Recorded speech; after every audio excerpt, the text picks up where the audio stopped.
अश्वत्थामा का सबसे बड़ा पाप। महाभारत में कौरवों की तरफ से लड़ रहे अश्वत्थामा, जो आज भी धरती पर भटक रहा है। वैसे तो महाभारत में कई योद्धा पाप के भागीदार रहे हैं, लेकिन अश्वत्थामा का एकमात्र पाप ये माना जाता है कि उसने द्रौपदी के वस्त्र हरण के दौरान दुर्योधन का समर्थन किया था।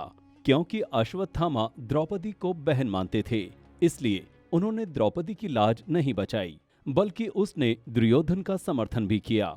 सिर्फ यही नहीं, अश्वत्थामा ने एक और पाप किया था जो अति दंडनीय था।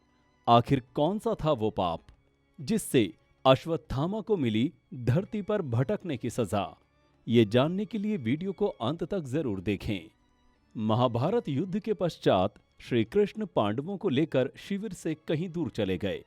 दूसरी ओर अश्वत्थामा ने पांडवों से अपने पिता की मृत्यु का प्रतिशोध लेने की ठानी। वो पांडवों से बदला लेने जैसे ही उनके शिविर में पहुंचा तो उसने देखा कि सभी पांडव सो रहे हैं, लेकिन उस समय शिविर में पांडव उपस्थित नहीं थे। अश्वत्थामा पांडवों के पांचों पुत्र को पांडव समझकर उनका सिर धड़ से अलग कर उनकी निर्मम हत्या कर वहां से भाग गया। जब पांडवों को इस बात का पता चला तो वे अपने 5 पुत्रों के शव को देखकर बहुत दुखी हुए। द्रौपदी अपने पुत्रों के वध से फूट फूट कर रोने लगी। ये देख अर्जुन को अश्वत्थामा पर अत्यंत क्रोध आया और अश्वत्थामा का सिर काट डालने की प्रतिज्ञा की। तत्पश्चात श्री कृष्ण और अर्जुन रथ पर सवार होकर अश्वत्थामा को ढूंढने निकल पड़े।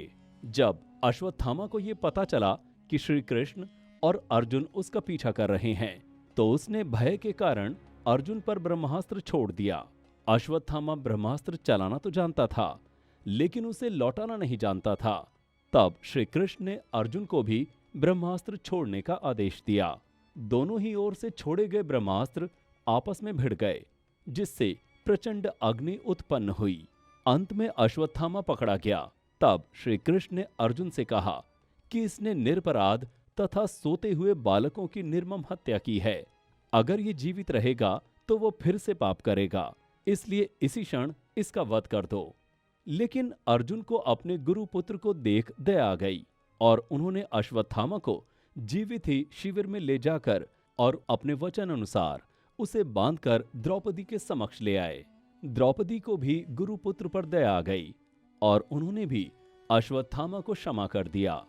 इसके बाद अश्वत्थामा के माथे से मणि निकाल दी गई और उसके केश काट डाले। ऐसा करने से वो श्रीहीन हो गया और फिर श्री कृष्ण ने अश्वत्थामा को धरती पर भटकने का श्राप दिया।